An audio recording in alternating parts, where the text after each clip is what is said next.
So our last presentation of the night will be a panel on the economics and impacts of carbon pricing in agriculture. We'll ask you to save your questions for our panelists until after they have all spoken. Our first panelist is Cecil Nagy. Cecil is professor or professional research associate and agricultural economist with the Department of Agricultural and Resource Economics at the University of Saskatchewan.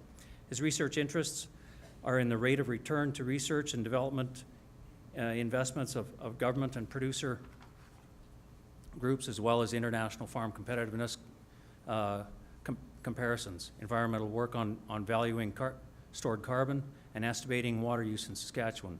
Cecil's credits include working to update the crop planning guide for Saskatchewan for 2014 and 15, in addition to the updating of the Canadian Regional Agricultural Model and the Canadian Economic and Emissions Model.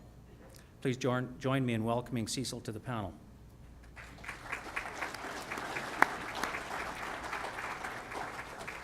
Our second panelist is Dr. Tristan Skolrud. Tristan is an assistant professor at the Department of Agricultural Resource Economics at the University of Saskatchewan. He earned his PhD in economics from the Washington State University in 2015 and started with the University of Saskatchewan in July of 2016. His research focuses on agricultural productivity, technology adoption, and the intersection between agricultural and environment. He has published several papers on various impacts of revenue-neutral carbon taxation. Please join me in welcoming Dr. Skolrud. Third, and I might add a last-minute addition, so this one is not in your booklet, Dr. Richard Gray. Richard joined the University of Saskatchewan in 1990 after completing his PhD in agricultural and resource economics from UC Berkeley. Over time, his policy research has increasingly focused on various aspects of agricultural research and innovation systems. He regularly provides advice to farm organizations and government regarding innovation policy. His active engagement in family grain farm continues to provide first-hand experience with agriculture. Richard has been a board member of the Canadian Ag Policy Institute, or CAPI, since 2014. Please join me in welcoming Dr. Gray to the panel.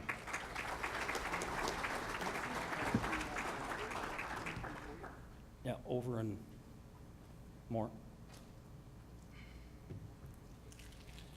Keep going until you pull the cord out. That's good, thank you. So, first off, we'll have Cecil Nagy come up and give his presentation. Thank you.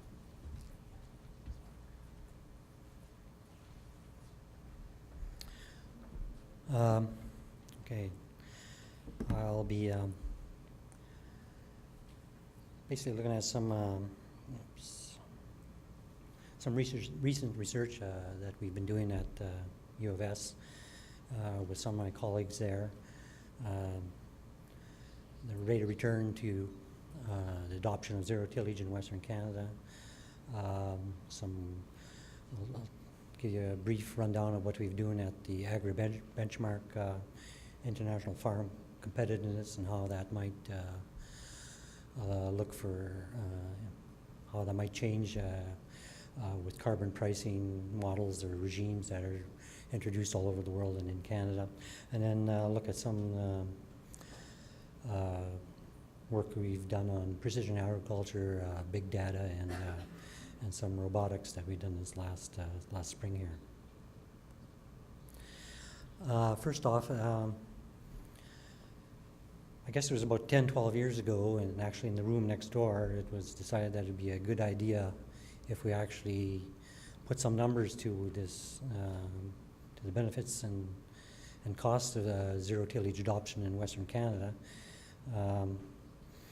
I suppose at the time we had some sort of idea what it was. There was certainly at the farm level, farmers were reporting some very good results over the years, and lowering costs and improving productivity. And we wanted to get try and put some numbers to that and see what it looked like in Western Canada, and try and and generate a rate of return to try and inform, people in government, funding agencies, kind of what their funds that they put towards their investment in this type of research and development, and the kind of rate of return that we're looking at. So we set about doing this, and we're looking at the benefits adoption of ZeroTill over the 1985 to 2010 period, and basically the on-site benefits on the farm, reduction in fuel use, equipment use, certainly labor as you go to a one-pass seeding system, reduce the labor. And we also try to quantify that increased land productivity, and some of this is from reduction in summer fallow, some of this is in increased yields as over time, as we saw in Western Canada, the convergence of the stubble crop yields to summer fallow yields over time as zero tillage was adopted. And we also look at some of the off-site benefits, and in this terms of greenhouse gas emission reductions. And this is things like reductions in nitrogen oxide emissions, mostly from one-pass seeding systems that were adopted, so that we're putting in nitrogen at seeding time instead of we were moving away from broadcasting nitrogen to a greater extent, and greenhouse gas emission reductions from the fuel used also from the diesel tractors, etc. And also we tried to evaluate, give an evaluation of what was sequestered in our soils. And we sort of evaluated that at $5 a ton, sort of as a social cost or social benefit, what would be benefit to society at large, and what's sort of a minimum of what society would pay for that kind of benefits. And what we come up with over that 85 to 2010 period is pardon?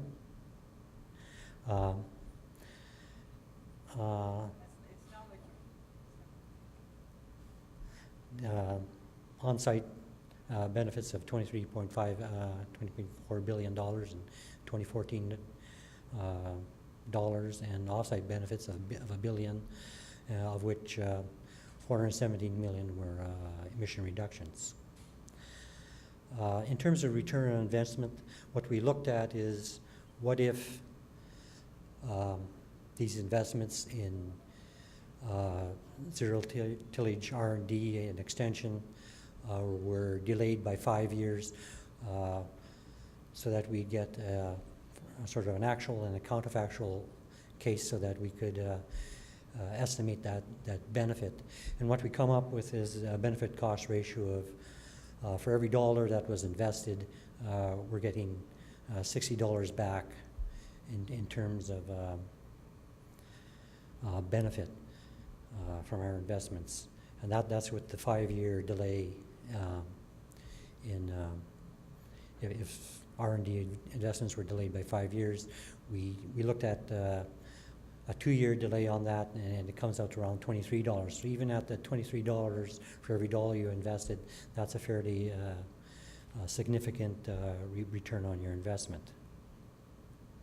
I think in terms of who captured the benefits, we wanted to get a look at that, and certainly the private sector, when they develop hard technology, R&D, they captured the benefits of that. In terms of farmers, approximately 50% of those benefits were captured directly by farmers in terms of reduced fuel use, reduced labor, reduced tractor and equipment savings, and they also, for the most part, captured the productivity gains in terms of increased yields, less summer fall, more production. And certainly for the public, they were able to capture the benefits of the reduced greenhouse gas emissions and carbon sequestration in terms of sort of reduced costs over time, over the next 40, 50 years or whatever. I think in terms of the investment in zero tillage. It highlights the importance of the soft technologies and the extension activities, and this was mainly done by research centers, and there's sort of like those agri-arm investments that were done in Saskatchewan, where there's little incentive for the private sector to actually do those kind of investments, because they're not sort of tied to a technology, either a hard technology or a chemical or some other kind of input. So being able to give some kind of a return to that for that government investment to show policymakers that there is great benefit, there's a great return to this, and they're getting benefit back from their investments. Switch here to some work we're doing with the Agri Benchmark network. It's been going on for about 10 years now. It's a network of 27 countries, which includes most of the major competitors of wheat and rapeseed for Saskatchewan. Presently we have, for Saskatchewan, we've put in 2 farms, one in the brown and one in the black soil zone, and then we've developed these farms over a number of years where we have panel farmers, and we get their ideas, their input into what would be a kind of a leading edge farm for that soil zone, that area, to try and capture where agriculture is going, some of the new technology, new techniques. We're trying to sort of get a step on where agriculture is trying to go.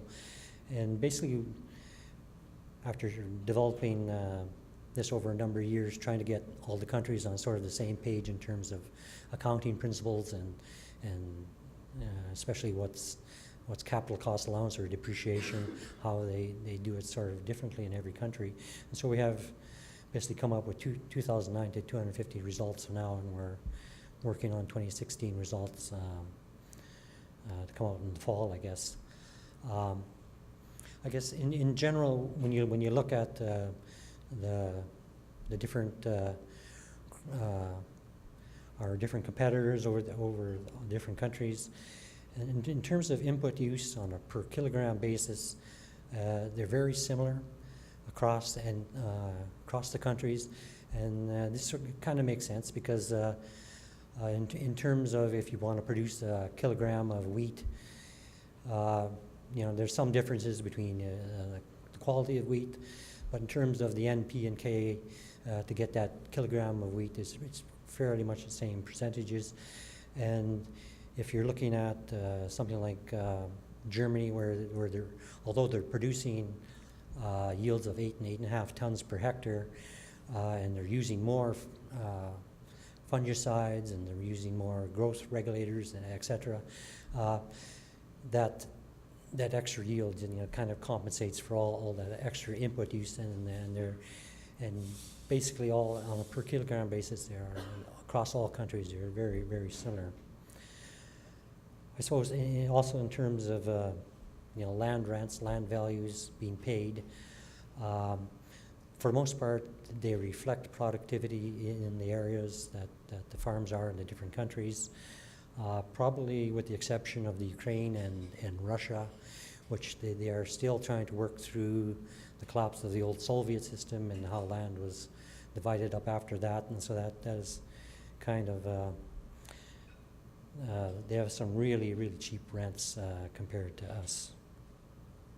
In terms of competitive advantage in Canada, in Saskatchewan, for Saskatchewan farmers, I think we've been really good at controlling machinery costs, and I think a lot of this comes from the adoption of ZeroTill over the last 25, 30 years.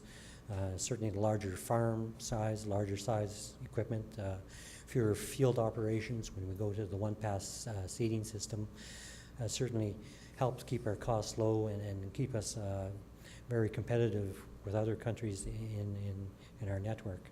And the same goes for rapeseed, except we're sort of a high cost in terms of the seed expense. Sort of in terms of a competitive disadvantage, I guess it's really the farm gate price, And sort of farmers here have sort of compensated for that by growing the higher quality wheats, the higher valued crops like rapeseed and lentils, which can get high returns per acre and that low farm gate price is mainly the result of that we are dependent on that export market to the greatest extent of all the countries in our network except for Australia.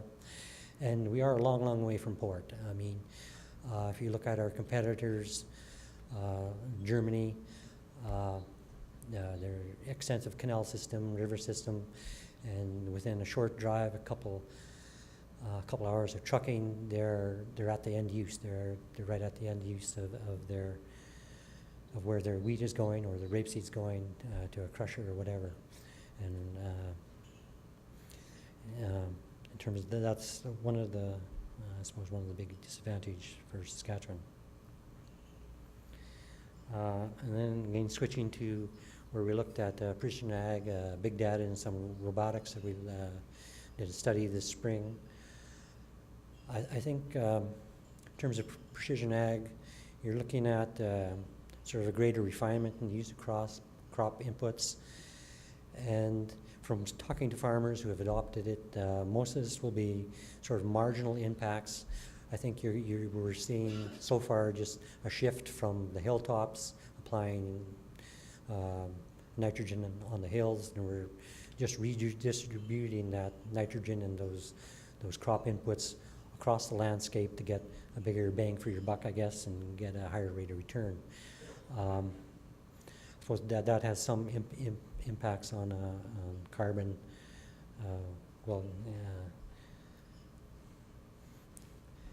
And certainly with precision agriculture, I think the amount and quality of labor and management will be affected. I think we're going to see higher quality labor required by farmers, and certainly the next stage in the development of management. I think in the 1980s, 1990s, we went through a period where the financial management of farms was upgraded quite substantially over what it had been in the 60s and 70s. And I think we're set for another upgrade in management as new computers, computer technology, GPS, etc., is put in the hands of farmers, and they'll work with that technology and develop new management skills. I think in terms of big data, I think a lot of data will be generated, and the question is whether this data can be used to generate some causal links in crop production. And the example I'd like to give is the Manitoba crop insurance, their program where they tied to crop insurance, and they've been able to, over a number of years, look at the dates of seeding of crops and look at that effect on yield or crop secrets and the effect on yield. So really valuable data, but if this data is being created by farmers, can we enhance that data use sort of and use it in terms of finding causal links in terms of where the best use to put some of the technologies for carbon reduction.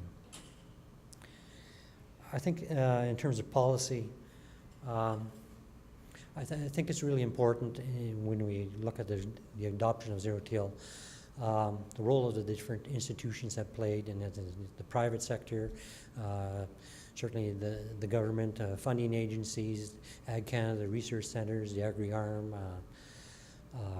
production sites, etc., the NGOs like Soil Conservation Association, and how their roles and how they were, if you look at the interconnections of all these players over that time period beginning in the early 60s up until the 2000s, how those interconnections played out and how they really, their feedback between all these interconnections and how that end product developed as to a viable package of that we call ZeroTill, kind of coalesced in the 90s and early 2000s, and which was readily adopted.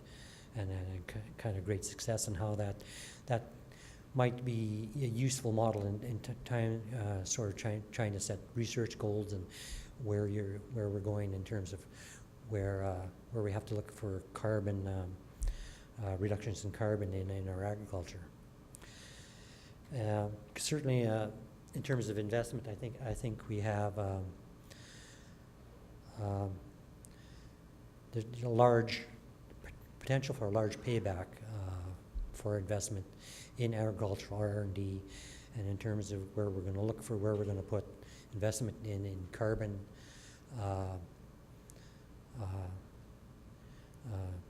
monies to reduce the carbon. There's potential for huge paybacks there. I think at the farm level, again, as we was shown with ZeroTill, if we go out and we show what the rate of return to adoption of this technology, and kind of prove to farmers that the risk and that it is repeatable on their farms, and that they will get their return and rate of return, and they'll get that and they'll be at a kind of a low risk. I think in terms of precision agriculture, I mean, there will be some incentives from the reduction of carbon in terms of carbon pricing for the use of that technology to reduce input use. In terms of robotics, I think available labor supply in Western Canada, I think, will be the driving force behind that adoption. And I guess in terms of international competitiveness and carbon pricing, the question on that, I think, I guess I really don't know. What we're looking at Agri Benchmark, we just had a meeting in the last month, and we're going to look at trying to put energy coefficients and greenhouse gas coefficients into our models that we're using to assess costs, and we'll try to, so that we can assess how the competitiveness will change as the different regimes adopt carbon policy. And I guess with that, thanks, and questions for later. Yes.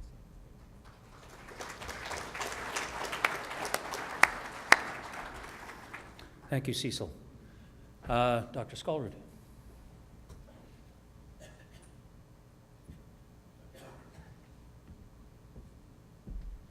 All right, first I'd like to thank APAS for having me. I'd like to thank all of you guys for coming, but most importantly, I'd like to thank Drew for delivering about 40% of my presentation for me. So I think we'll all benefit, because I won't have to talk as long, and we can get to the questions a little quicker. All right, so without a provincial plan in place, the federal carbon pricing plan will start beginning 2018. Gasoline and diesel use by registered farmers in certain activities will be exempt, as will, of course, the biological emissions that Drew alluded to earlier.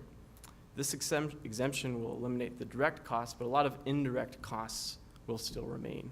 The idea that one particular sector could be completely exempt from a tax that's going to affect the entire economy is a fallacy and could probably never happen. So it's important now that we know that the direct costs are gone, that we take a really deep look at the indirect costs to see what the full impact will be. All right. First year of the policy, we'll have a tax of $10 per ton of CO2 equivalent. That's the unit that's most commonly discussed, is this CO2 equivalent, but I'd like to show some numbers and some graphs that puts it in different units that might hit a little closer to home. So for diesel, next year, there will be a tax of 2% per liter. And again, this is not on-farm diesel, this is off-farm. For natural gas, this equates to about 2 cents per cubic meter. This is what the carbon tax will look like for the next 5 years. You can see the 10, 20, 30, 40, 50 going up. That's the per ton price. On the axis on the far right, you can see the same increase in dollars per liter of gasoline. So you can see next year it'll be about 2 cents per liter, but by 2022, we're looking at about 12 cents per liter. If we look at natural gas, there's actually quite a bit of an increase, all right? Partially because the natural gas price right now is so low comparative to some of the other energy costs. So in 2018, even though we're seeing a 2%, or sorry, not 2%, a 2 cents increase per cubic meter, because the natural gas price is so low, that's actually a 14% increase in natural gas costs. All right? So think about your farm, think about the inputs on your farm, think about if natural gas is involved with the production of any of those inputs, and then think about a 14% increase next year. 2022, that's a 70% increase in natural gas, okay? And that is coming from a 2016 price of close to 14 cents per cubic meter. All right, story with diesel, a little bit more expensive for the same unit of energy, so the percentage is a little bit less. Next year, about a 3% increase, again, at 2% per liter. By 2022, we're looking close to 14 cents per liter, which would be about a 15% increase.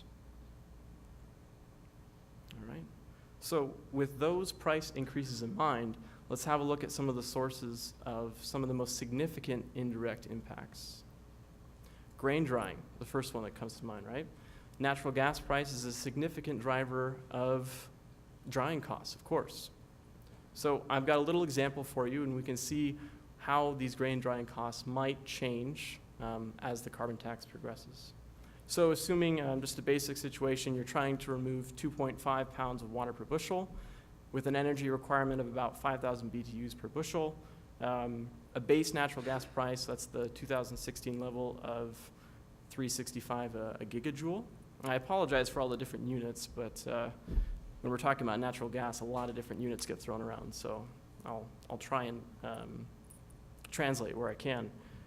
So with that baseline assumption, without a carbon tax, you'd have a drying cost of about a little less than 2 cents per bushel, which with an average barley yield, which is what this example is worked out for, would be $1.12 per acre. And again, this is just the fuel cost, so if this doesn't look familiar, this is just the fuel cost. I'm not talking about labor or anything else. All right?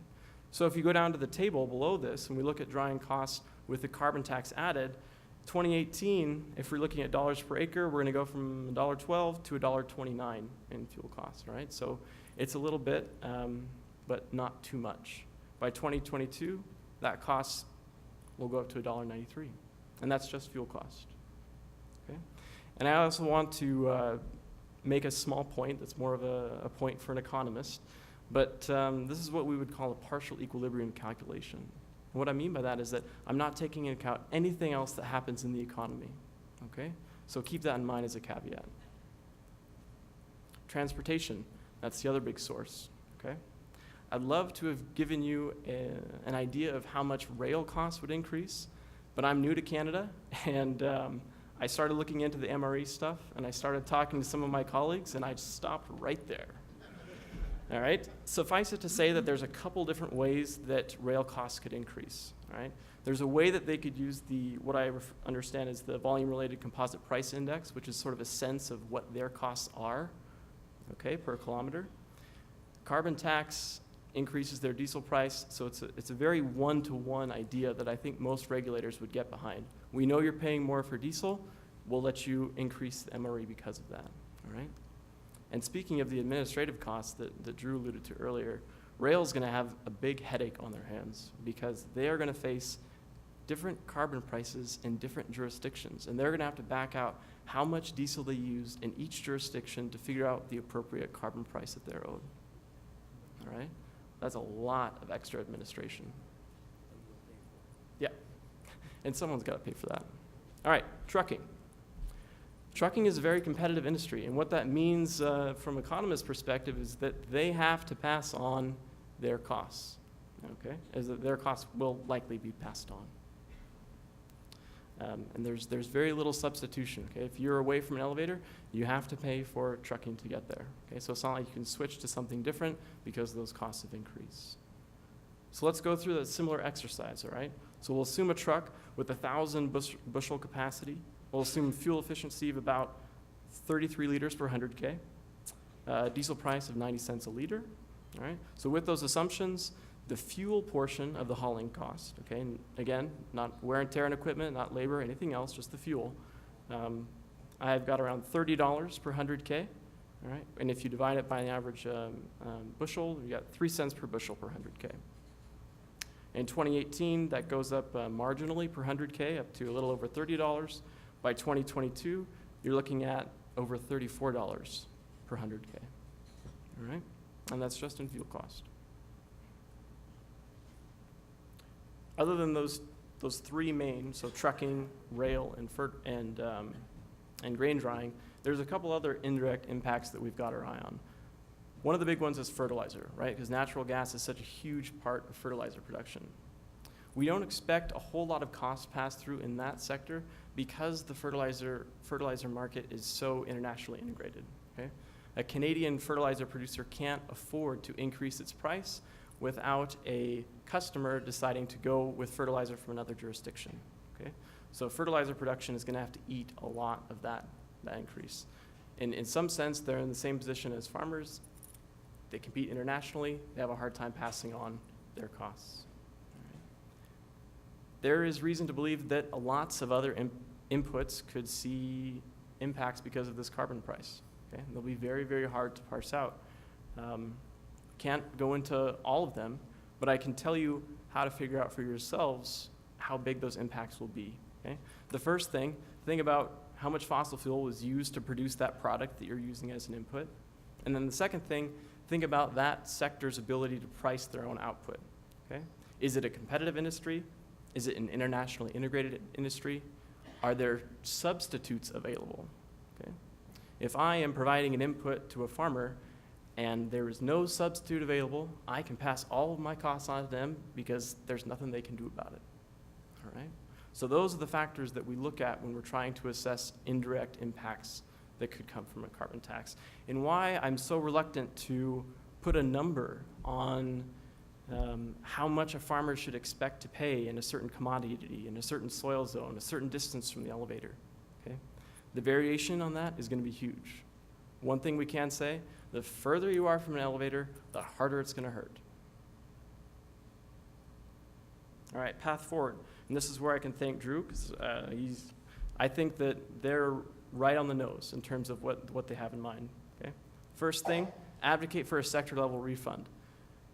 All of the tax revenue generated is going to stay in the province. It's up to the province to decide where it goes. Okay?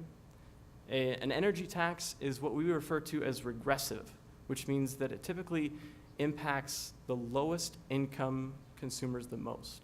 Okay? So most schemes that have a revenue neutral carbon tax will set aside some portion for those lowest income consumers. Okay. Carbon counting will be difficult due to the indirect impacts. It will be difficult for agriculture as a sector or even an individual producer to say, look at my balance sheet, this is how much I paid in carbon tax, this is how much I want back, please. Okay, because it's not going to exist in one place. Then there's a question of a tax offset or a different type of revenue return, and Drew alluded to this as well. Should we use those revenues to offset an existing sales tax? Should we use it to invest in renewable technologies so that next year the carbon tax isn't as impactful? All right? Those are the decisions that should be made now so that when it gets put into a place, assuming the lawsuit is unsuccessful, which I can't comment on, but you should be ready with an idea of which one of these return strategies will be the best for agriculture. All right. The next thing I would suggest, payments for measurable BMP adoption. Drew referred to this as these offset payments. Okay. One of the things that the federal government has done by putting a price on carbon is they've also put a price on the value of an offset. Okay. So in terms of incentivizing a farmer, you can say, all right, well, we'll pay you to cover the costs of adopting this best management practice that we know will reduce greenhouse gas emissions. And then on top of that, we will give you a credit equal to the amount of greenhouse gas emissions that you have not emitted that's priced at the carbon tax level. Okay? I believe that that combined with some administrative help so that it's not so onerous from the paperwork standpoint would go a long way towards offsetting the indirect costs that are going to come from these other sectors. All right. I want to talk about marginal, not total, and measurability. Marginal, not total. Okay, I know that agriculture wants credit for all of the carbon that they've sequestered through all of the excellent soil management practices that they've done for years. Okay? I think that it's very unlikely that the federal government is going to write a check equal to the amount of carbon you've sequestered. All right, that's a very hard argument to sell. I think that the way forward is to focus on marginal changes that happen now. Okay, as painful as a pill as that is to swallow, I think that's what's going to get the most traction. The other thing is measurability. All right, we've talked about, and you'll hear more tomorrow, about all of the different agricultural practices that influence greenhouse gas emissions, not just carbon, but nitrous oxide and methane. Okay? If I'm a farmer and I want to adopt one of these practices, imagine putting yourself in the shoes of a regulator. Go out to your farm, okay, say, I adopted this practice. How many greenhouse gas emissions did you not emit because of that practice? I don't know. Think about the 4 R's of nutrient rate management, right? Part of that is right rate at the right time. How is that verifiable? Okay? It's a very, very difficult thing from the perspective of a regulator to say, I'm going to give you this much money because I know that you adhered to this practice when they can't observe it. So as we go forward in this summit, think about this idea of measurability. All right? The role of methane and nitrous oxide. I don't have a whole lot to say here. I do have a slightly different graph, but it essentially paints the same picture. This is the megatons of CO2 equivalent that comes from the ag sector. In my case, it's an orange bar. That's the carbon sequestered. And you can see around 2001, that starts to go negative, and more and more carbon is sequestered. All right? But unfortunately, the amount of carbon sequestered pales in comparison to the amount of methane and nitrous oxide that are emitted by the sector. All right? Those big, scary green and yellow bars are not currently subject to taxation, but consider Canada's commitment to Paris, right? 30% of 2005 levels by 2030. Those bars represent 10% of Canada's total. Okay, they might be a target. It's at least something to consider. All right. I think that they could be looked at as an opportunity instead of liability. Okay, if you're not just focused on carbon, if you're looking at these other greenhouse gases, you have a whole extra suite of best management practices and offsets to consider. And because nitrous oxide has a global warming potential of 300 times that of carbon dioxide, any savings that you can make there could really, really be impactful in terms of both the credit that you get and the actual greenhouse gases that aren't emitted. And this last part, BMP adoption payments tied to the federal carbon price, I've discussed earlier. Yeah, I should mention that as well. Economists agree that a carbon tax is the most efficient way to reduce carbon dioxide from the economy level. Okay, not taking any one particular industry into account, just from the economy side. However, we also know that the most efficient policy allows a polluter to reduce their pollution in the least cost way. All right, the current federal policy does not allow agriculture to reduce their footprint in the least cost way. So in that way, it's inefficient for the ag sector. All right. And that's actually all that I have. I still have a little bit of time left. Is that correct? The third thing that I wanted to mention in terms of a way forward, that again Drew touched on, is that now is the time to get people from all different areas, economists, plant scientists, animal scientists, soil scientists, farmers, to come up with a plan. Okay? If the lawsuit fails, and this federal plan is put on Saskatchewan, okay, that's a one-size-fits-all plan. There's reason to think that a custom Saskatchewan plan could be better for everybody. All right? If we put our heads in the sand now and just hope that the lawsuit passes, okay, we're going to be stuck if we have to deal with the federal plan. So having a backup plan of our own could prove to be quite beneficial. All right. Thank you very much.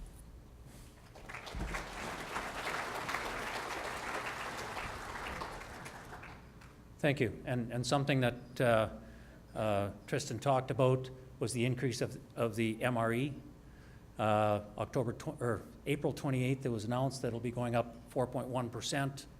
And a lot of that was because of the sharp increase to Texas crude that's expected. Nothing was said about the increase of carbon tax that's expected as well. So, you know, that's one of the factors that would be in there, though, I'm sure. So with that, Dr. Gray.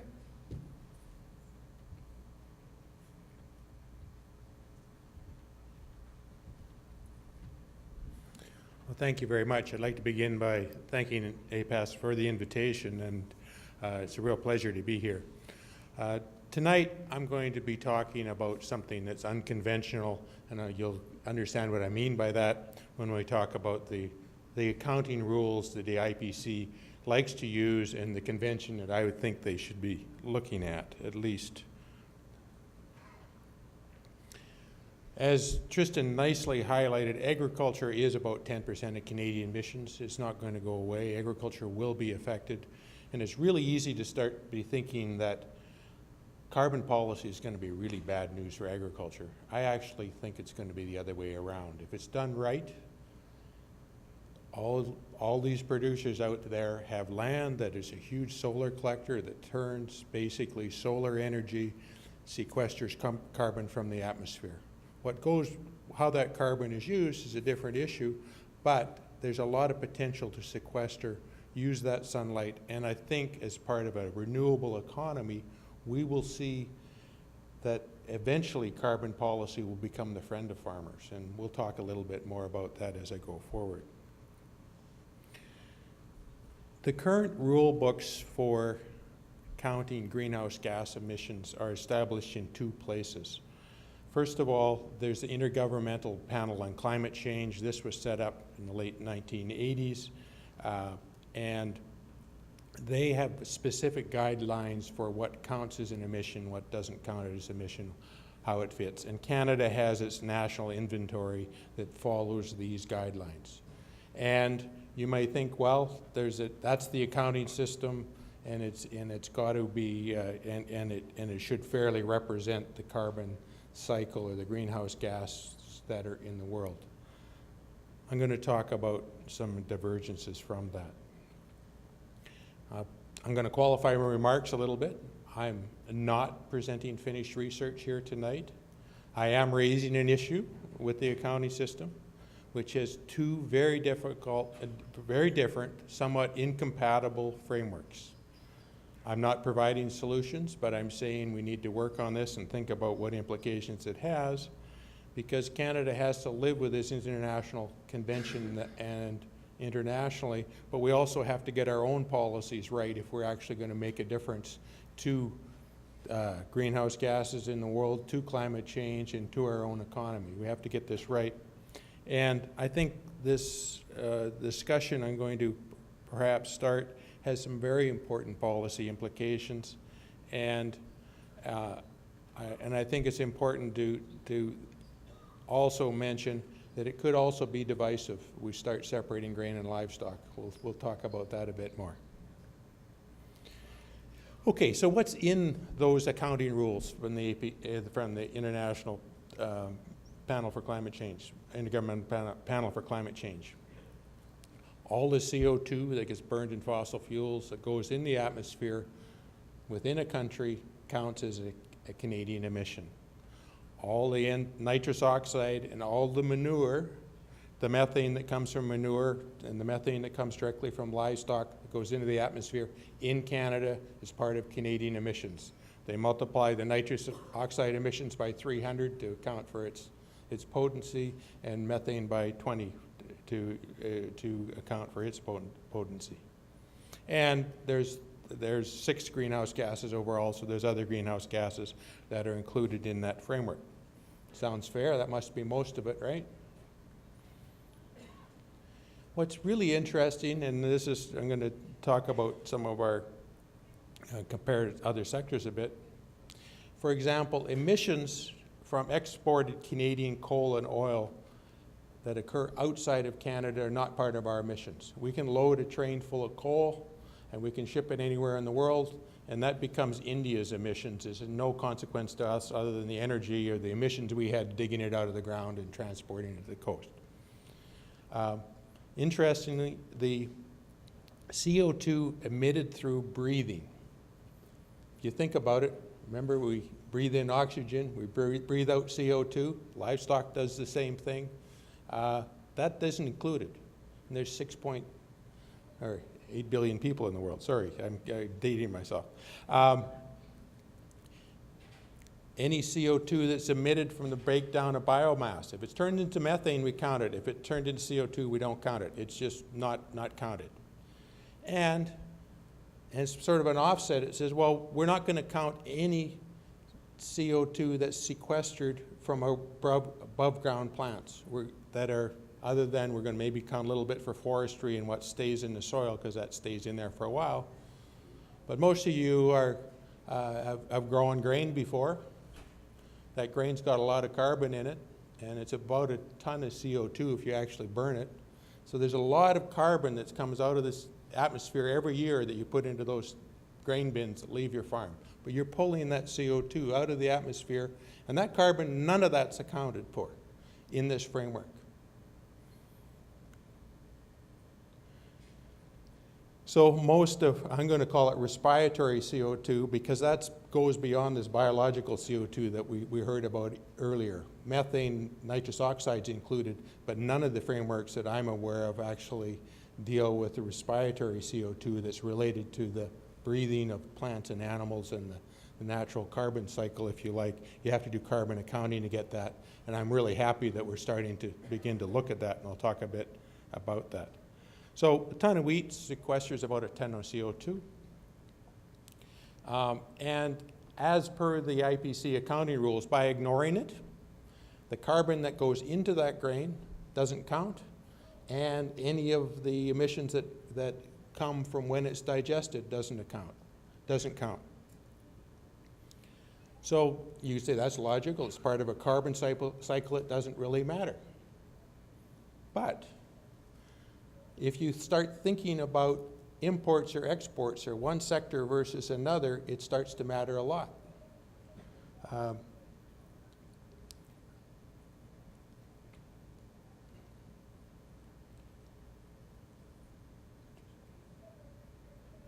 Let's move on here. Yep. Canada grows about 80 million tons of grain. Sometimes it's been as high as about 100 per year. If you think about a ton of CO2 sequestered per ton of grain produced, there's about 80 million tons of CO2 sequestered in that grain. Now, if that were all, if you like, consumed in Canada and became part of our emissions, not a big deal. But Canada exports about 40 million tons of that grain, and it gets emitted elsewhere. Where does, and as I said, you can ship coal somewhere else, and we don't have to account for those emissions. But we have to account for the emissions of our grain that gets exported. Either that, or we should get credit for sequestering it out of the atmosphere. You can't have it both ways. So just to be clear, when we ship carbon in the form of coal overseas and they burn it, that's their emissions.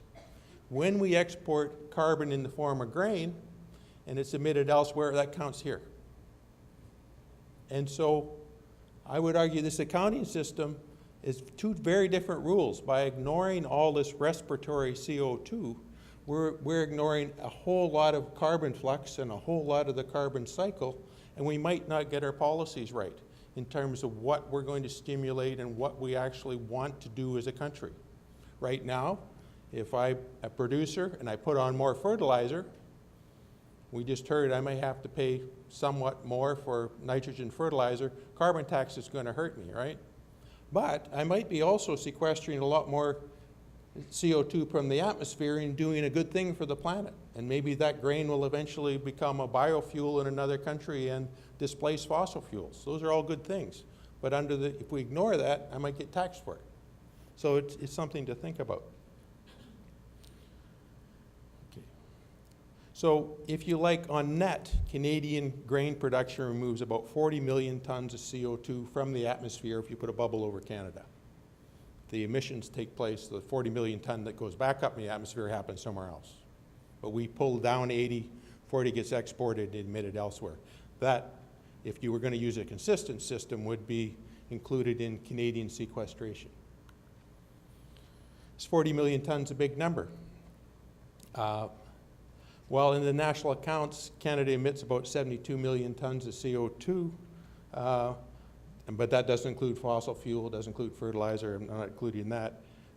In this example, I will include soil sinks, but will not include fuel use or other related agricultural production. And I'll assume about 80 million tons per year is sequestered in CO2 and 40 million tons is exported.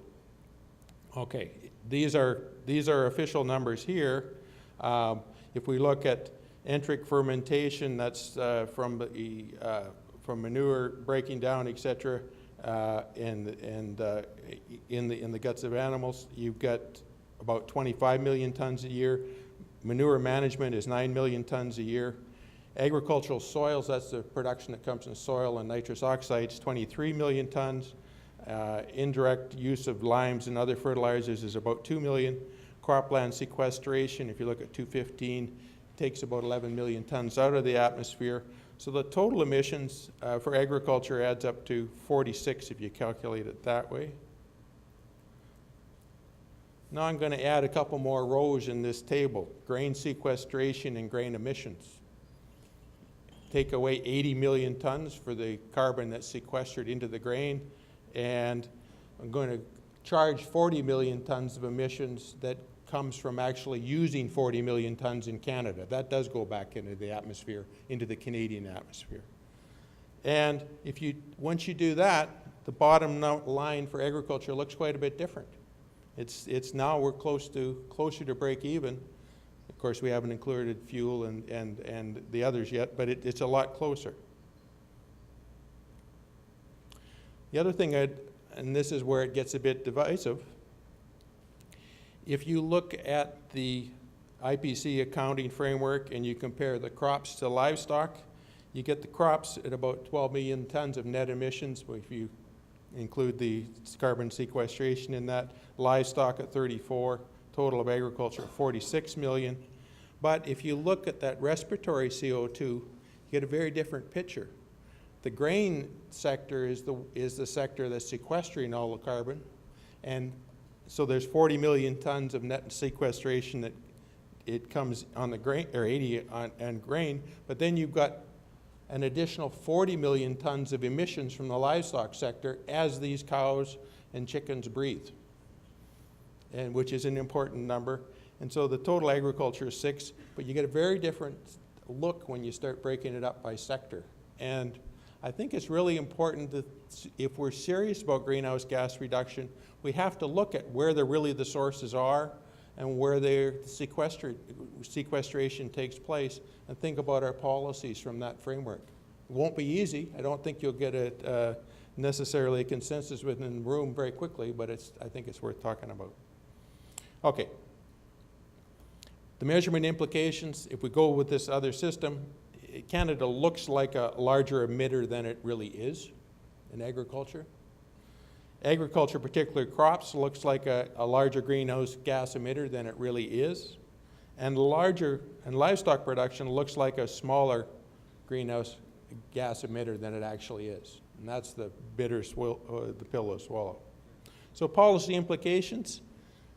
I think we do need policies that encourage grain production and policies that discourage basically the use of grain and emitting the grain. If it's going to be used, it should be going into biofuels and other things that will actually displace fossil fuels going into the atmosphere. Just a proviso, current biofuel policy, if you think that the idea of greenhouse gas policy is a bad idea, I would say back the tape up a little bit and imagine if America had not introduced a biofuel policy. What would have happened? Where would the grain prices have been for the last decade? I can bet they wouldn't have been nearly as high. That there's over a billion bushels of, sorry, I get the right number. Over a billion bushels of corn, 100 million tons, it's 110 million tons of corn a year that gets turned into ethanol. That's a lot of corn. And if you took away any concern over the environment and greenhouse gases, they probably wouldn't have made that policy up, and we'd be in a different world. So you have to think as a grain producer, even without other policies, biofuel policy is one thing that does help encourage grain production and discourage, by raising the price of grain, does discourage feeding in the livestock industry.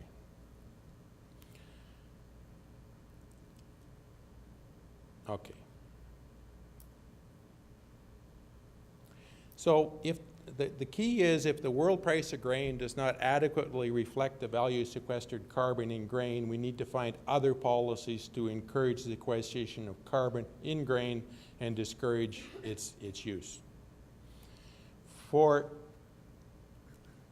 And the reason we have to do that is because if we don't do that, we might have our policies backwards, maybe discouraging the use of fertilizer when actually we should be encouraging the use of fertilizer so we grow more grain, sequester more carbon, and have more grain available in the world for biofuels. We might get our policies wrong if we don't get this right. So I think we probably need 2 accounting frameworks in the end, and I'm glad to see Canada starting to look at the whole carbon cycle for these different commodities, but we need both so that we can get our policies right. We're not going to change the international protocol and the international accounting framework, but we are able to make our own calculations and perhaps have our own policies to actually do the best we can for the world, rather than just doing the best we can for the accounting framework that's out there that we've been sort of given. So with that, I'll wrap it up. Thanks.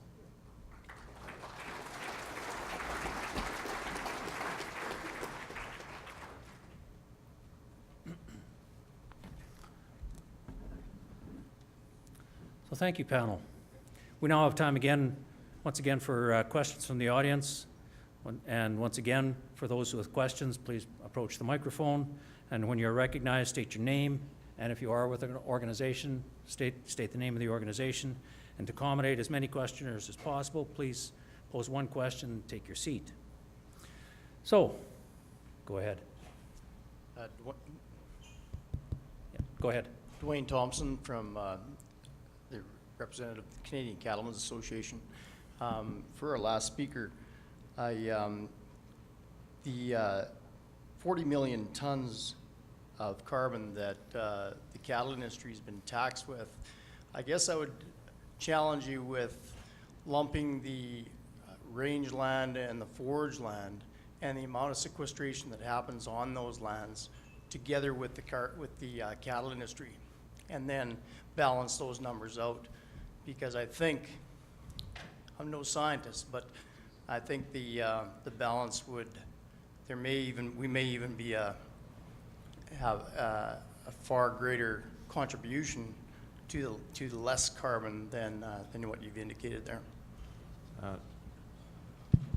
I would certainly agree with that. That it certainly people that farmers and ranchers that have cattle obviously are managing a landscape and a grazing landscape, and any amount of carbon any additional carbon they can sequester into the soils should be counted as part of, if you like, on the negative side of their emissions.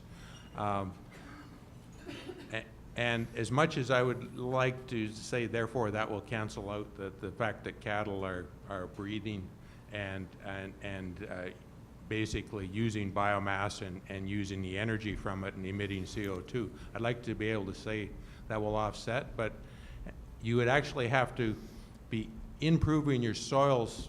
You couldn't be in an equilibrium. It would actually have to be a dramatic increase in soil organic matter over time to be able to offset the livestock, and maybe livestock as part of a larger agricultural system can do that.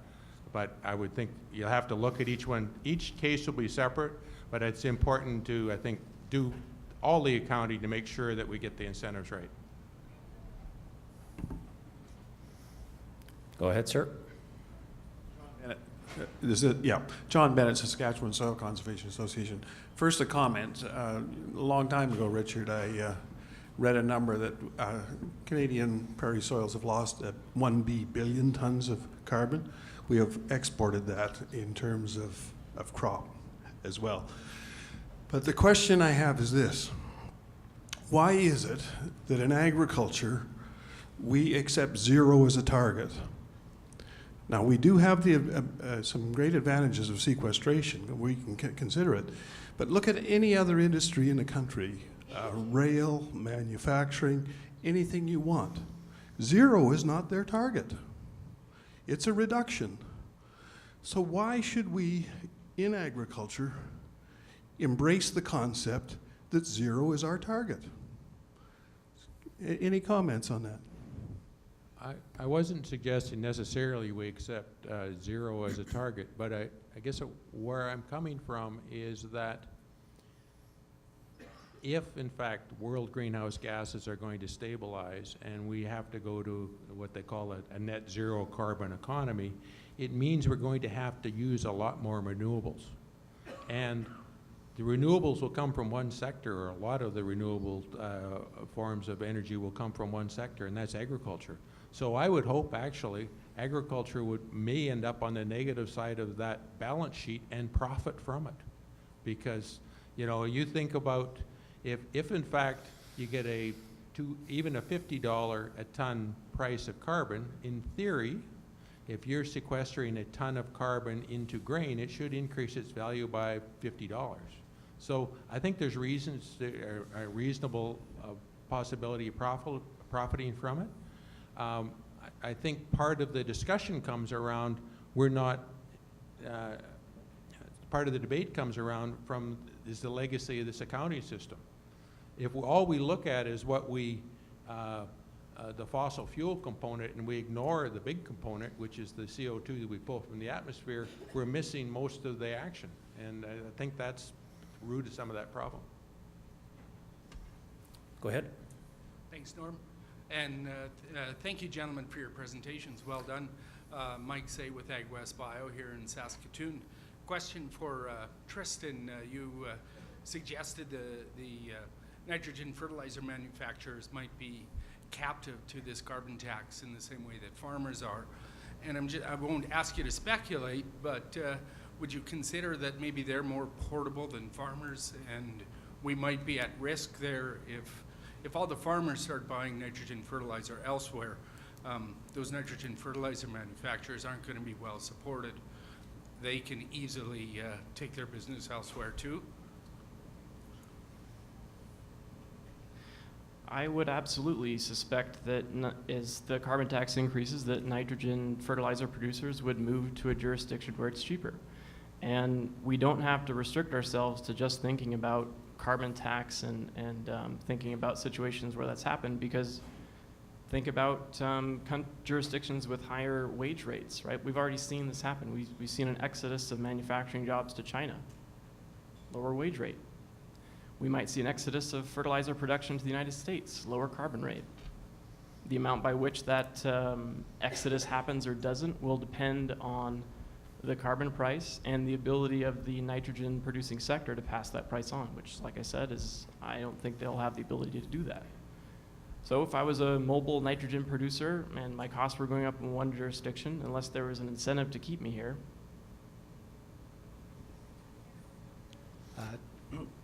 Jim Vogt, rep for APAS. My question is to Tristan, since your expertise is in carbon, you pretty much had to come to Canada. So that's my question. Like, the US isn't doing this. You hear Australia dropped it. What is the chances of these two countries going into a carbon system? And what are the chances of our country maybe electing a Trump? Well, I can say that I do not expect the United States to adopt a nationwide carbon standard anytime soon. And I would have said that before the election, too.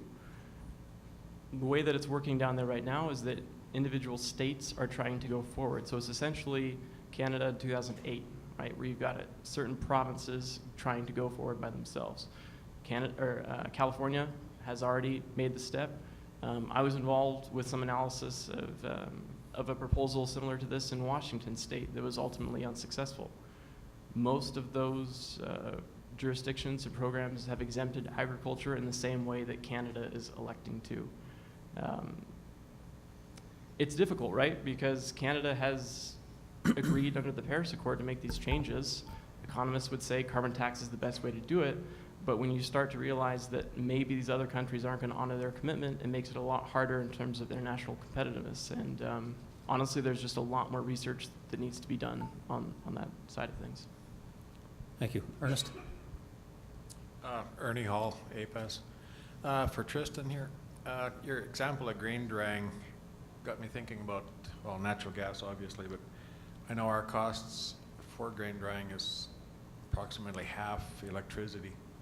Now, how do you put a footprint on electricity, or like, is there any way of calculating all that? Electricity is another important thing, especially when you consider that a lot of Saskatchewan's electricity comes from coal, right, which is very dirty, has a high carbon dioxide emissions coefficient. But as far as I know, electricity is not going to be assessed in the same way as fuels are right now. That might change, but as far as I know, most analysts aren't looking at electricity the same way. Someone can correct me if I'm wrong about that, but yeah. I think eventually those costs will be worked in. Thank you. No one else? Oh, go ahead.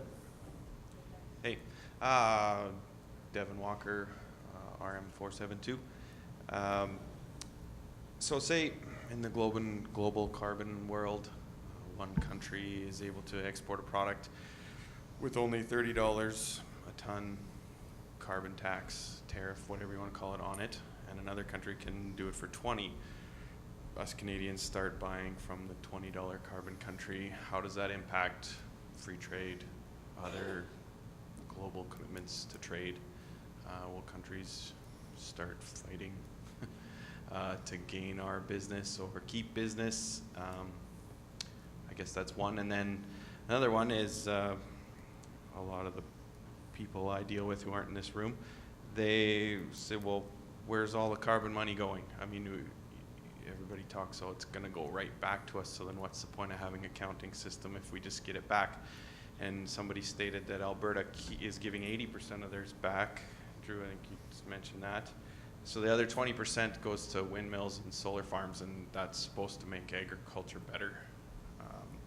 Can you touch on that? Those two questions?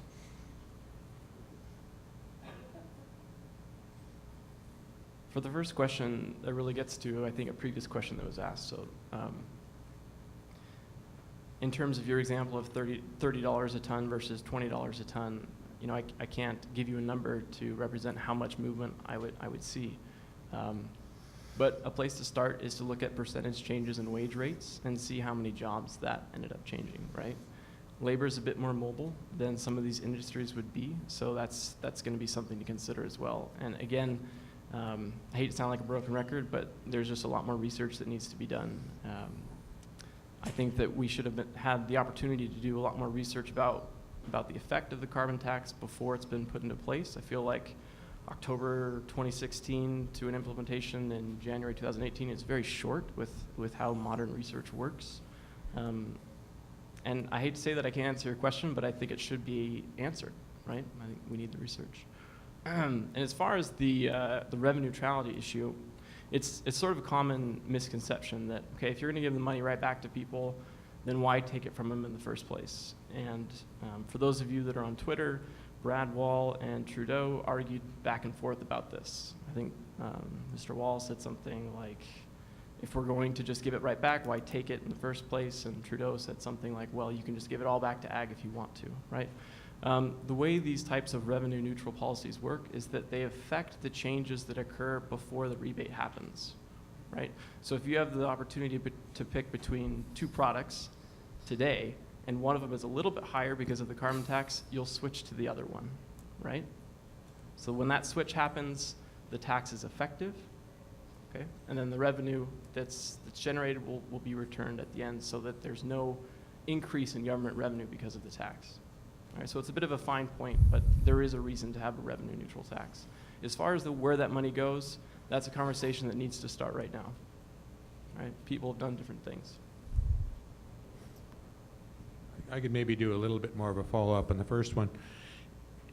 If there is an impact in terms of trade and mobility and, you know, location of industries, it's also likely to be small. I mean, if we think about the volatility of natural gas prices in the last 10 years or 20 years, we've seen massive swings in natural gas prices, and, you know, and frankly, with a $50 ton carbon tax, that's 12 cents a liter.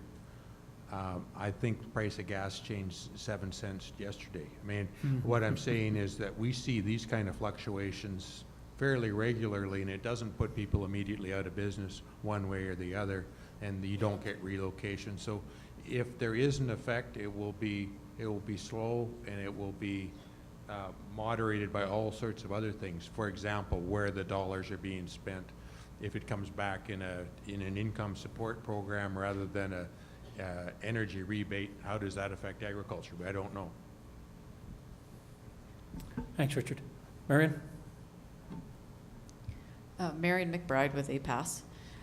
First of all, thank you, the three of you, for your presentations. A lot of revealing things, and I appreciate in particular Mr. Gray drawing our attention to the difference in the accounting system and the gaps that have kind of been left out.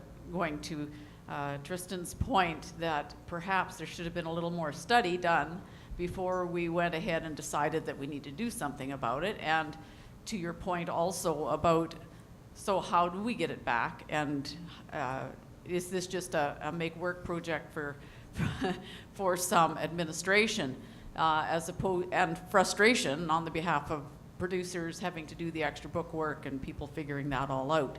So I'm a little concerned that we haven't also taken into consideration the grass, the rangeland, and the trees and the marginal land, and that there's been no credit given to all of those things that we do. It's like you can tear down the tree row and you can get paid to put it back up again, but you can't get paid to keep it there. And this seems a bit ridiculous. It's like I have the right cedar, but if I buy a new one, I get paid for it. And what carbon took to build the new cedar, and what are you doing with the old one? And this is going to be rewarded as good behavior? So I question some of the logistics of what we're suggesting there. I also have a question regarding the livestock piece and the figures that you've come up with, as how much of that is the finishing of cattle and those figures as opposed to the grazing of cattle, which we primarily do here. And I wonder sometimes about our figures where the cattle emissions have gone down. Is that because we've sent them somewhere else to be finished, as opposed to finishing them here with our own grain? So there's a lot of, I know I've thrown a lot of different things out there, but I'm very intrigued by the whole discussion and wondering, you know, about all the gaps in this whole thing before we have to come to something. If you could comment on how do we fill those gaps before we decide that this is what we should be doing in our province and to agriculture? I guess I would, first of all, I think this idea of complete carbon accounting is at least a start to understand how different systems work, and I think I might answer some of your livestock questions. It's really hard to answer just a piece of that question without understanding the whole cycle and what particular grazing system, what happens to the calves, where are they fed, what are they fed, you know, all those types of factors would have a big impact on that.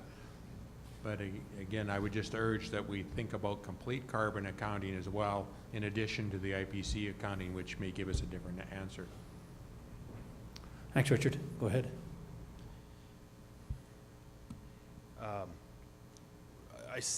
One of you on your slides had paths forward, and you know, we see some flags raised around when we talk about cattle, because one of the things the gentleman to the far left mentioned, I'm sorry I've forgotten your name because you weren't in the program. He mentioned that according to the accounting system, livestock produces much less than it actually does, and crop produces much less than it. Anyway, you know what I mean? It was imbalanced, is what I was saying. So what I wonder is if there are strategies now to address efficiencies that can happen with meat production. And I don't say cattle production, I say meat production, because that's in the end what we're producing is the The consumer wants meat. We're providing them their current favorite, which is beef or chicken, I guess. But, for example, and this is just to make the wheels turn, what if it was goat? Would goat, as a meat export, be a more GHG, greenhouse gas efficient product than, say, beef? And so, you know, is thinking like this part of the CFA's strategy and not the CFA, but I'm just talking about whoever you guys represent, various, is that part of the strategy? I think it should be. And can you address that? Thanks. The guy on the far end is Richard Gray, and could you remind us who you are, please? Aaron Cron, Lakeshore Tree Farms and Canadian Nursery Landscape Association. Thank you. So I would say that this hypothetical transition from beef and poultry to something like goat, provided that goats would have a lower GHG footprint, which I don't know, just hypothetically, let's say some other product. That's what ultimately the carbon tax is designed to do, right? It won't do that right now because it's not designed with agriculture in mind, right? All it's looking at is fuel. It's not looking at biology at all right now. So until that gets integrated into the carbon tax calculations, we won't see any sort of transition. It might happen in the future, but as of right now, that type of transition, even though it would be more efficient in some sense in terms of GHG reduction cost, it's not incentivized right now. Yeah, I gave that one to Tristan because I knew he'd do a better job of answering than I could, and I think that's exactly the right answer. That as the pricing of carbon, if you like, is appropriately applied across the economy, you get all sorts of different changes in technology, and you actually induce people to do research to actually look at and explore those and those avenues. And I think that's something we need to do. And we have to remember that if someone said 50 years ago, oh, you don't need to summer fallow, and you can actually crop every year, and your yields will go up, and you can plant peas and you can plant lentils, people would have said you're crazy. But the innovation actually changed that landscape a lot. We've done a lot with innovation, and certainly done a lot. This is a center of biology. We've got a lot more distance to go on that front, and we need to maybe think about doing a better job of incentivizing where we need to go, rather than saying let's put our heads in the sand and hope they don't leave agriculture alone. Richard? Richard Bolding. I'm the Geoscience and Environment Researcher at APAS. I had a question in regards to having an economics panel in front of me right now, in regards to the idea of a carbon neutral product and the idea of having access to a product or a particular market where your product was carbon neutral. Would that be enough of an incentive to push sort of a producer to want to make their product carbon neutral, or will it have that push more towards the R&D? And having these particular products out there, would it create sort of a market signal that sort of pushes things along and making more people want to have that carbon neutral product? It all depends on the price. In the sense that if you have a market for a carbon neutral product, there may be some consumers that are willing to pay a premium for it, but the amount of premium they're going to pay for it actually matters a lot in terms of how big that sector, and how the number of consumers that are willing to do that will depend on how big that sector gets. But certainly we've seen a lot of innovations come along in the past where people say, I want to, for example, say I want to see hormone-free beef, even though people know it'll raise their cost of production. If they can get a premium for it, they will actually switch their technology. So if there is a willingness to pay, there'll be some matchup, but the extent of that will depend on the size of the market and other things. I don't think it won't be a solution by itself, I don't think. I would also add that a truly carbon neutral agricultural product that accounted for carbon emissions throughout the entire life cycle of production would probably turn us all into vegetarians, right? Meat would be extremely expensive in that type of carbon neutral setup. So in terms of a value added proposition, in terms of turning this greenhouse reduction into a competitive strength, I think the way forward might be to say something like this is produced with the lowest carbon emissions intensity, not necessarily zero, like the previous question alluded to. Thank you. While Ernie's making his way up, I need to, oh, you're not coming up, or you are? Anyway, I need to accuse Richard of cheating. I heard that presentation on a bus in Ottawa last January. He taught me the new math in about a 10-minute bus ride. And since there's nobody at the mic, I'll take Chairman's prerogative and ask a couple questions. Now, with Drew mentioned the Barton report and also Budget 17 federally, where they're talking about increasing our production to $75 billion per year, or export, sorry. And in Saskatchewan, we have the plan for growth. And we hit the production level a couple times. But they also are looking at agricultural exports. And then there's the other reports on feeding 9 billion, 10 billion people in the next number of years, and we're supposed to be increasing our food production to levels of, we never even dreamed we could get to. Now, I'll ask you to step a little bit outside your comfort zone and outside your education. One, there's the possibility of doing it, but then there's the moral part of taxing one of possibly only 6 countries that by 2050 there'll only be 6 countries actually exporting or producing enough to export. So, if, maybe unfair to you, but give it a shot. Thanks, and I would say the bus in Ottawa, the idea was an hour old, so I've had a little bit of chance to think about it. In terms of, if you like the Barton report, which it has ambitious export goals and other things, I think I would look back to the past decade. Higher prices that were brought about by one, I would say, U.S. ethanol policy, a big driver, other things that actually drove up the price of grains, did bring about a lot of the innovation, or at least intensified the production that's out there. And it built on the technology platforms that we had. We were able to exploit that, and there's future ones too. There's certainly future genomics or genetics. There's certainly, we can build on these soils that are improving right now because of organic matter.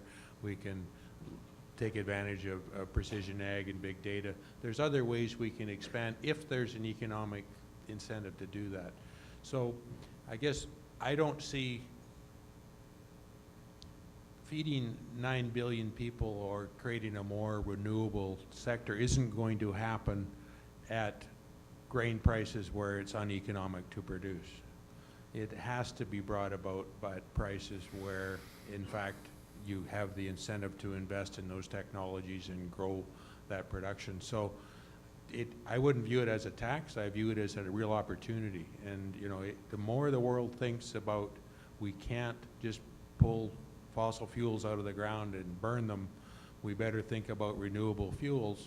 I think the better it'll be for agriculture in the long run if we can, as long as there's policies there that will stimulate that demand for renewable fuels.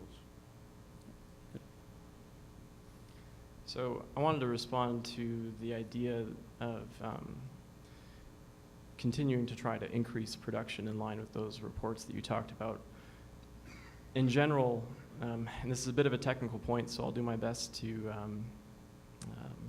change the phrasing, but in general, when an input price increases via a tax, the idea is that there will be 2 effects. There will be a substitution effect and an output effect, right? So the idea is that if one of my inputs increases, I will either switch to an input that is less expensive, or I will reduce the total amount that I produce, or most likely a combination of the two.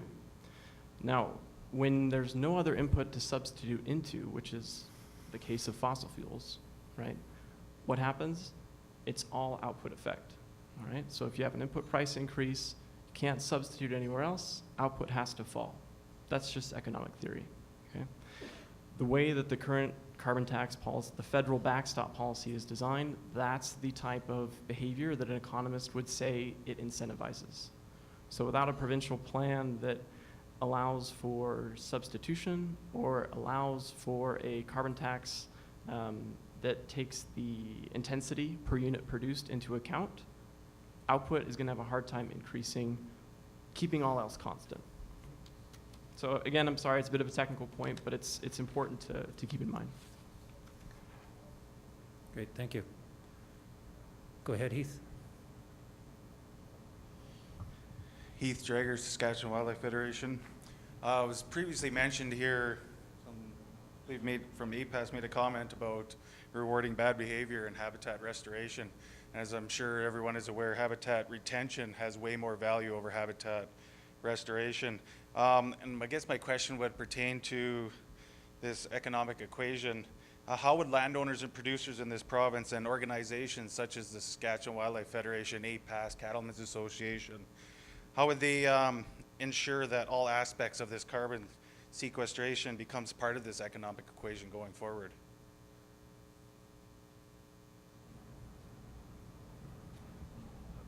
That's a scary one to even tackle, in part because I've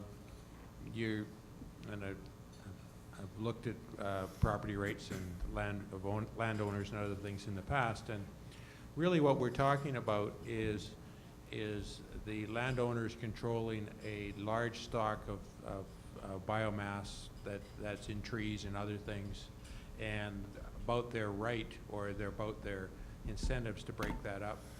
And then the question is, if it is their right to break it up, then you need payments to ensure that it's there. And it's going to be, how would you say it? Through convention in the International Intergovernmental Panel on Climate Change, they don't tend to pay for the status quo. They tend to pay for the changes on the margin. And so, unfortunately, while we need to develop a suite of policies around that, I don't think there is a good suite out there. I just think, and I agree with you that right now, I could get rid of some bush on my farm and not be even charged with the emissions that's there, and but it would have a big impact on greenhouse gases. So that's one of those policies that does impinge on landowners, but it's also important in terms of mitigation strategy. So I think we need to work something out. Your question gets exactly to the heart of why biological emissions are probably not included right now. The administrative costs, and to get back to my presentation, the problems with measurability are enormous. When you try to catalog all of the things that your farm does in terms of emitting and preventing emissions from happening, it's a very difficult thing to do. And it has to be done at the farm level, right, which makes it even more difficult. So just to echo Richard's comment, it's a difficult question that's going to need a lot more work. Now, Cecil, you have got off really easily here. Come on up, it'll be short. But we've talked about Canada going with this carbon tax and the number of countries that had signed the Paris Accord. And just a few weeks ago, our neighbor to the south said, nah, I'm not doing it. Competitiveness is one of your fortes. Can you enlighten us on how this is going to affect our competitiveness with our trading partner to the south?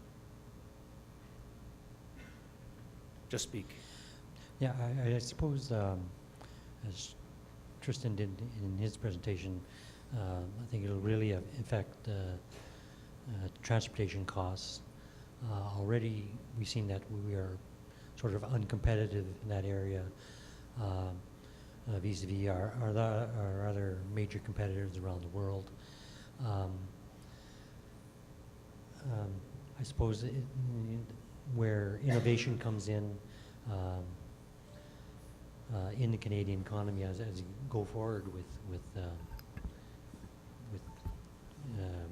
carbon tax, sort of the pace of innovation and whether we can still remain competitive given a good incentive structure to get that innovation to remain competitive. I think that's probably the key, having that sort of, like Richard said, a suite of options that are out there that we can look at. Thank you. Ian?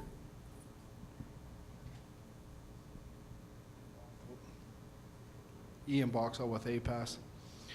Cecil, in terms of the value of return from R&D investment in zero tillage, does that take into account the value of other ecological goods and services to society, or is that an extra benefit? That would be mostly in that social benefit in terms of that $5 a ton. I think we purposely chose that $5 a ton to be kind of a lowest. Yeah, we didn't really look at other environmental issues, mostly because it's trying to get the coefficients for that to put into the model. And we're kind of really tough in trying to get, we were trying to get to be as really precise as we could with the data that was out there.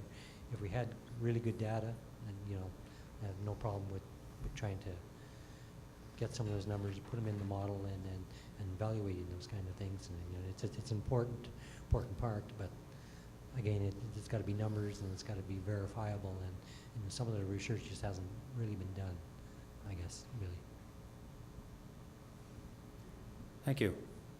Are there any further questions? I've tapped out mine. We have reached the time of adjourn or recess for the day, but no other questions? All right. So thank you, Cecil, Tristan, Richard, for your presentations, answering of the questions, and bringing a greater understanding of where we're standing. But before signing off the summit for the day, there are a few announcements. For those who want to stay and continue discussing or socializing tonight, this room will remain open, or if you'd rather, the lounge is open downstairs. We'll be reconvening the summit tomorrow morning at 8 o'clock, and breakfast is being served from 7 till 8. So with that, good evening. Thank you for coming, and see you tomorrow.